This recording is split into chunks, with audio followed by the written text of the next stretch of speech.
其实很长的影片，因为我有太多复杂的想法了。OK， 好 ，iPhone 12 Pro， 我觉得这一次苹果耍了一点小心机啦。那这个当然有好有坏，关于这个部分，我们等一下会来慢慢的讲到。那我先前的影片，不管是评测或者是快报类的东西，我大致上都会剪掉大概2/3或者是一半左右。一方面是我主观的认为这个我可能讲太多细节，一般人不会在意。那另一方面当然也是为了加快节奏。但是今天这一支我尽量会保留多一点，因为我评测的影片通常不会太着重于就是一些数据啊或者什么左右比对这些东西。今天有蛮多使用上的感觉，我想要真实的跟大家分享一下，所以今天我尽量不剪掉太多，让大家可以真的听我的想法。OK， 开始前记得订阅、按下小铃铛、按赞，还有分享影片给你可能有在考虑买 iPhone 12的朋友。那我相信看完这支影片之后，可能很多人会改变他的想法。OK， 我们先来讲这一次的 iPhone 12 Pro 为什么算蛮特别的。那上一支我开箱影片有讲过，这一次它的设计是一个全新的设计，算是回到就是贾伯斯时代的 iPhone 4跟 iPhone 5时代的一个设计。那这个设计在很多苹果迷来讲说是一个最经典、最喜欢的设计。那当然对我个人而言，这也是我最喜欢的 iPhone 设计。那另外一点就是说，这一次是第一次12 Pro 的萤幕加大到 6.1 寸，因为现在从 iPhone 10、10S 还有11 Pro 上面，它的萤幕都是 5.8 寸。但虽然这次的萤幕比先前大了 0.3 寸，可是在整体的体积上跟先前的 5.8 寸只大了那么一点点，然后在重量上面跟先前的11 Pro 比较起来的话，还轻了1克。那讲回来这个新设计的手感，那当然实际使用上的话，它手感是有一点点牺牲啊。那这个就是因为它边缘直角的设计，所以不管是你在手持或者是放在口袋的时候，它的存在感相对都会增加一点。那我先前也有说过，我是个比较偏外形控，所以我个人而言是可以为了这个外形的设计去牺牲一点手感。那还有另外一点，我觉得这个新设计带来的方便性啊，就是说在你裸机使用的时候，它是可以直立或者是侧立在一个平面上面的。那当然真的有多少人会裸机使用，我觉得应该还是算少数。这次还有一个在外观硬体上的升级，就是它的萤幕玻璃使用的是一个新版的玻璃，苹果叫做超瓷晶盾。以官方的说法来说，它不管在耐用度、耐摔度啊，还有硬度上面都比先前高了非常多。其实像网络上大家可能看到很多那种实际去摔手机的测试啊，那还有去刮它，还有就是说测试它的硬度压力的部分，其实都证明了这一点，就是说它的硬度跟耐用度真的是高先前非常多。那当然讲回来，玻璃还是玻璃，你硬去弄它，它还是会破。所以会常摔手机的人，真的还是建议要用个手机壳比较好。好，既然讲到手机壳，我们就来讲一下今天的赞助商，就是 Overdigit。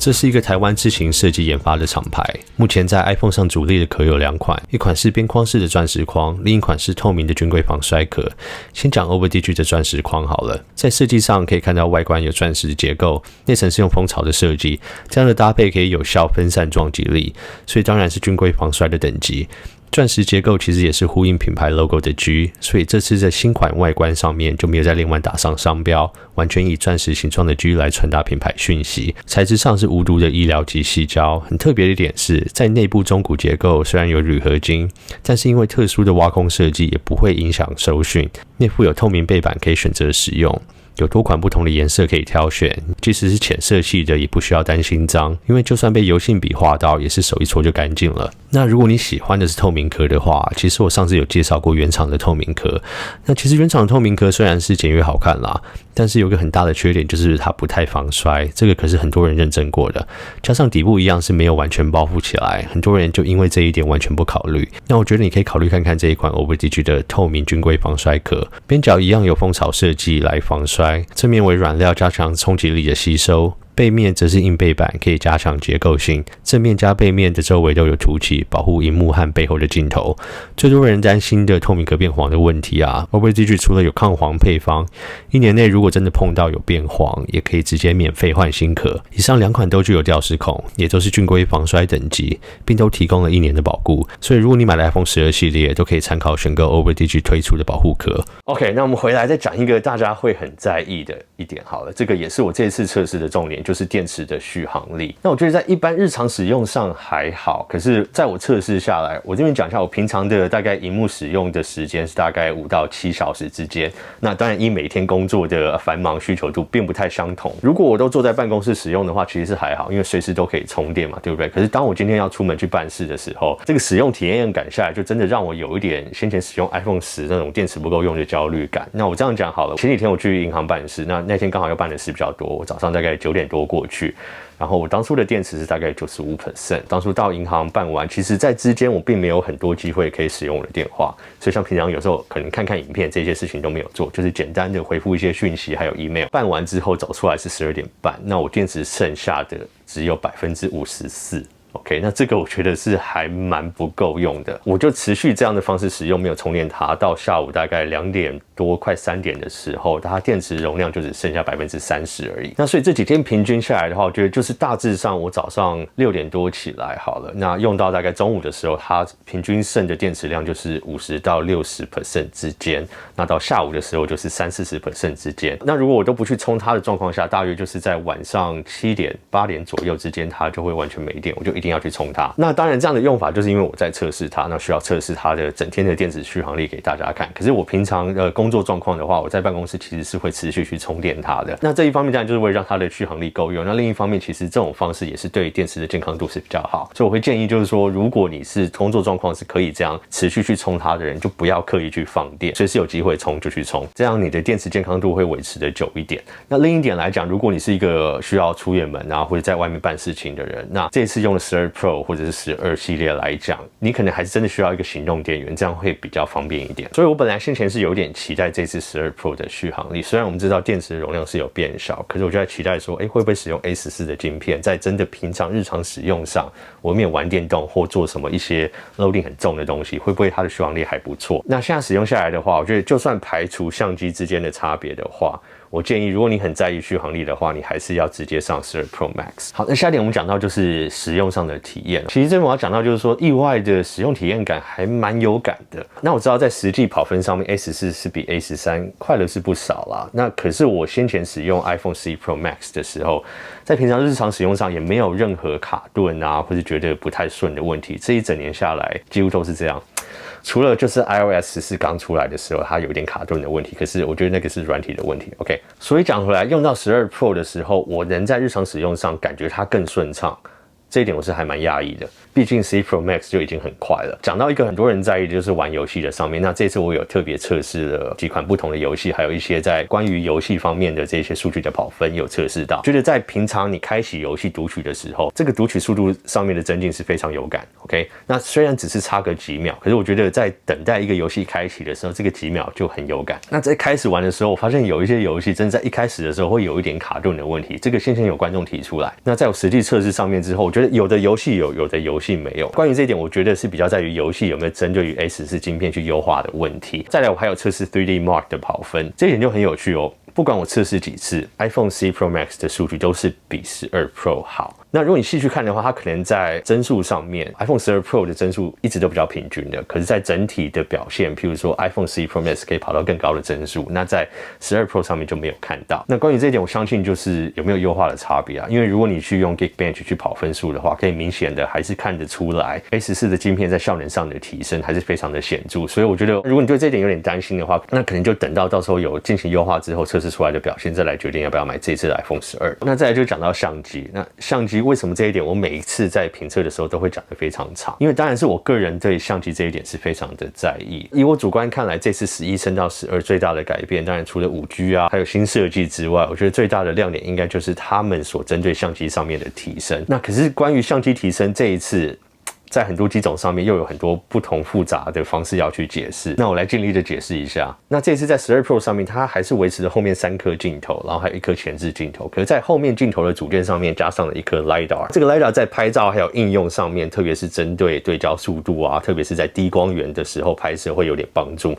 那这个部分其实是有感的啦，实测之后跟11系列在低光源的时候对焦上来讲是有一点进步啦。可是这个进步是不是对每一个人在使用上都会有实际的作用？我觉得这个就要看个人了。但要说真的一点，就是11的表现基本上也不差。除此之外 ，LiDAR 的用处还有可以量身高啊，还有跑一些 AR 啊，还有是 3D 扫描的一些 App 的时候，你可以使用它来玩玩看。可是，觉得老实讲，我除了在为了测试的时候会下载这些 App 过来玩玩看的时候，我平常基本上没有任何情况下真的会使用到这个 LiDAR 附加的额外功能。所以这一点的话，我只能说以目前为止它所提供出来的 App 还有使用的模式下来的话，它还不算是非常的使用。那在拍照的软体上面，这个就是我先前提到，就是我觉得苹果在这边有耍点小心机啦。因为我们在发表会的时候看到他在讲 iPhone 12，iPhone 12就是先讲出来的，他就提到说，这次所有的相机都能进行夜拍还有深度融合。对，那这一点很自然的会让你觉得说，那这一次全系列是不是都可以这样子？因为他在讲到 iPhone 12 Pro 的时候，关于这一点就有点轻轻的带过。那在实际测试这次的 iPhone 12 Pro 来讲，它在夜拍上面只有支援3颗镜头，就是主镜头、超广角镜头还有前置镜头。那在这个双倍镜头的长焦镜上面，它并没有支援夜拍，它其实使用的就是主镜头。那这一点跟先前的11 Pro 跟 Pro Max 是一模一样的，它用主镜头先拍摄夜拍之后再去做裁切。如果用这种裁切方式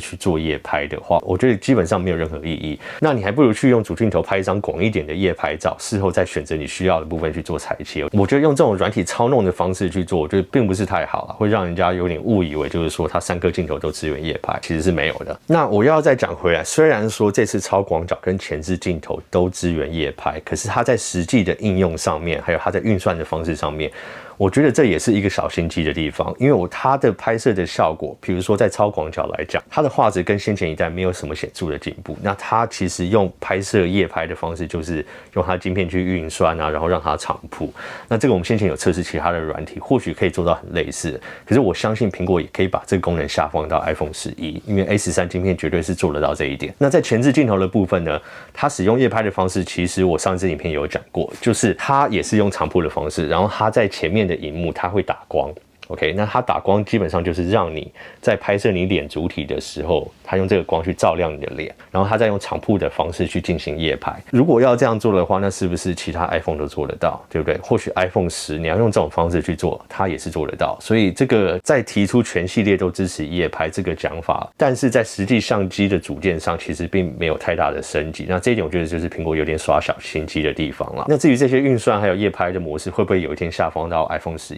以我对苹果的方式就是说，当他们在一些硬体没有显著的进步的时候，他们会用软体来区隔他们这些功能的差别，所以不太可能看到就是说，因为现在用这种有点偷步的方式进行夜拍，就代表他们会下放这个功能到 iPhone 11。那这一点我也不是刻意要批评苹果，或许很多厂商都会这样做，这个就是商业考量。所以这次在相机方面讲回来，我们这边所批评的就是 iPhone 12 Pro。苹果这一次在 iPhone 12 Pro Max 上面的相机组件跟12 Pro 有做一个区隔出来，那所以你要更好的夜间模式、更好的夜间摄影模式，这些功能都要等到12 Pro Max 上面才会看得到。那实际测试上面会不会就是像发表会上那么好？这个当然就会等我到时候来开箱，我会实际做个跟12 Pro 的比对，让大家看看就是说，这个大一点的晶片在实际使用上是不是真的有那么大的差别？所以你先前如果使用的机器是11系列的话，那如果你要升级到12，你想要在相机一些实际使用上，就除了夜拍之外，有一个很明显的体验上的差别的话，我建议你还是等到12 Pro Max， 因为那只才是真正今年的相机大升级。所以其实用了一个星期下来，就是我觉得今年的12 Pro 真的不怎么的 Pro。那当然我们可以讲说，本来这个 Pro 这个词就是一个行销用词，它就硬加上去的。那以现在我们平常的工作专业使用上来讲，手机本来就不可能去取代专业的硬体，不管是在处理器啊、萤幕啊，或者相机上面，这个都到目前为止还办不到。但如果我们单讲这个 Pro 只是一个行销上面的用词，或是苹果在产品线上面的区隔方式的话，那我觉得今年的12 Pro 相较来讲又是有点尴尬的一个存在。因为从去年之前，你不管是在选择11 Pro 跟 Pro Max， 或是先前的 10S、10S Max， 你在这两个型号所需要真的做到的选择就是萤幕的尺寸、续航力还有重量。OK， 那其他硬体上面的表现基本上都是一样的，所以在选择上面的时候是方便不少。那今年呢？今年就复杂非常多。那当然对我这种苹果宅来讲，每一支今年的试制，我可以清楚的知道它的差别。可是当我要试着去跟一般人解释的时候，我觉得还是有点困难。因为整体的硬体表现上面，我觉得整个12系列都会差不多。那至于 Pro 相较于12多了那一颗 LiDAR，多了一颗长焦镜头，多了亮一点的萤幕，然后多了2GB 的记忆体，还有在 4K HDR 的影片拍摄上面有30跟60帧的差别。那再来还有 Apple ProRAW， 这个就更不用去讲，我觉得谁听得懂？那以上这些总结下来，除非你对我提出的这些差异点哪一个部分是你非常在意的，那如果没有的话，我会觉得其实买12相较于12 Pro 来讲是一个更划算的选择。但我们不要忘了，今年还有一个12 Pro Max， 因为今年在12 Pro Max 上面，它的相机模组是真的有一个很大的升级。那我们就算排除它的长焦镜头，因为它的长焦镜头跟12 Pro 比起来会多了大概 0.5 倍的焦距。那我们可以说这个长焦镜头可能很鸡肋，我们不会用到。好，可是在主镜头其实是一个最大的亮点。今年 Pro Max 的主要的镜头的晶片，它是比其他3支12系列都还要大了47%。那这个晶片比较大，到底有什么意义呢？如果你对相机方面并不太懂的话，我就简单这样来讲，在其他条件都一样的情况下，硬体啊、调角方面都一样的情况下，越大的晶片，它的拍摄效果一定会是越好，100%一定更好。还有另外一个很大的优点，就是在光源不好的时候，它的进光量可以更大。所以我们在发表会上面看到，就是说它在夜间摄影的时候会有一些进步。那这个就是在12 Pro Max 上面才会有的。再加上它还有支援感光元件移位的一种防手震。那这个防手震的等级又跟其他3支12系列差距又更大。所以就以上相机的升级这2点来讲，就比12 Pro 高端了不少。那为什么他们2个之间的差距只有$100 4000块台币？那汇率魔人不要问我为什么$100是4000块台币，你可以带你的算盘还有你的汇率表去跟苹果讲，不要跟我讲。所以讲回来，虽然我本来就决定要直接上12 Pro Max， 可是在1周使用这个12 Pro 下来之后，我不免还是有点小小的失望了。最大的失望点当然就是我最在意的相机，那我觉得它跟前一代比较起来，其实在实际使用这些相机测试之后，我觉得跟上一代的差距太小。那其他方面的差距很明显的，苹果也只是用软体的方式去提升、去调教它，让它看起来是有进步的。那在本身处理器上面的使用顺畅度，当然也是有感啦，但是我这样说好了，我个人是从11 Pro Max 转换过来，所以我当然在主观方面跟很多人会有一点点差距，因为我先前用的就是11 Pro Max， 它的速度啊，还有一些相机表现上面基本上就已经非常好。但我尽量就是站在一个比较客观的角度来说，我知道今年是一个很大的换机潮，那我知道很多先前使用 iPhone 6、7那个区段或是更早之前机器的人都在等着今年换机。那我的建议是，如果你使用的是只要是 iPhone 10之前的 iPhone， 我认为你今年换机都还会蛮有感的，因为整体系统的升级还有加上对 5G 的支援，我觉得你这次买下去基本上是可以用蛮久。那至于这里面要怎么选择呢？我觉得以我个人来讲，如果你对续航力这些都不在意的话，那我觉得当然是 iPhone 12跟12 Pro 都是蛮好的选择。那在12跟12 Pro 之间选择的话，我会觉得以我个人来讲，他们的差距小到让我觉得你其实可以买到 iPhone 12就好，同样的容量大概差个4、5千块，那就要看你觉得这个 iPhone 12 Pro 多出来的这些东西，这个4、5千块对你值不值得。我个人的建议是觉得12就很够用。如果你真的要上到 Pro 的话，那我就会觉得这个差距对一般人而言，上到 Pro Max 会是更划算。这个些微的差距，你得到一个真正有升级到的相机模组，使用上真的会比较有感。所以其实每一年的新 iPhone 出来，那当然我们使用上都会有一些自己的主观的一些心得啦。那今年这一次使用12 Pro 下来，我觉得很遗憾，让我觉得最有感的，既然就是它的外形设计，还有抓在手上的手感。那续航力上面也是一个主观啦，每个人使用方式不太一样。那或许我们今年就是真的要等到12 Pro Max 出来之后，才能真的有一个哇，今年好像有升级的这种体验。那如果你对这样的建议还是有点犹豫的话，那你可以等到我拿到12 Pro Max 之后，我会在这边做跟12 Pro 的比较，那可以实际看这些相机的差异，还有一些使用上体验的差异。所以记得订阅频道，按下小铃铛，不会错过再来的影片。那我是苹果爹，今天的影片就先到这边，我们下次影片见喽，拜。